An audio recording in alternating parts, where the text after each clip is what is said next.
Hello বন্ধুরা, তো এই ভিডিওতে ইন্ডিয়ান ফুটবলের ছোট ছোট আপডেট আছে। তো ভিডিওটা শেষ অবধি সবাই দেখো, মোহনবাগান নিয়ে ভিডিওটা। তো চ্যানেলে নতুন হয়ে থাকলে চ্যানেলটি করতে অবশ্যই সাবস্ক্রাইব করে সবাই একটু পাশে দেখো। তো ফার্স্ট আপডেট, মোহনবাগানের গোলকিপার দেবনাথ মণ্ডল মোহনবাগান ছাড়ছে। তো সে তার ইনস্টাগ্রামেও জানিয়েছে যে যেটুখানি পথ চলা হয়েছে খুব ভালো ছিল যে সময়টা, আর সে যেটুখানি চান্স পেয়েছে নিজের সর্বস্বটুকু দিয়ে চেষ্টা করেছে, আর এত কিছুর জন্য ধন্যবাদ, এগুলোই সে জানাচ্ছে। তার চুক্তি ছিল মে 2024 অবধি। তো তার চুক্তি শেষ হয়ে গেছে, সে মোহনবাগান ক্লাব ছাড়ছে। তো অন্য কোনো ক্লাবে হয়তো সে সাইন করবে। তো হয়তো সে গেম টাইম পাচ্ছিল না, কারণ সে মোহনবাগান সিনিয়র টিমে তো একবারই চান্স পায়নি।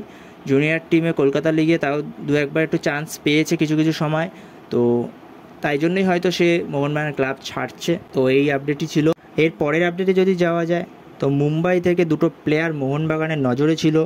এক হলো ছান্তে, আরেকটা হলো আপুইয়া। তো এখন যেটুখানি খবর আছে মেরিনাস এরিনা থেকে, যেমনটা রিপোর্ট করা হয়েছে যে মুম্বাই থেকে কোনো প্লেয়ারই মোহনবাগানে আসছে না এই মুহূর্তে আপাতত।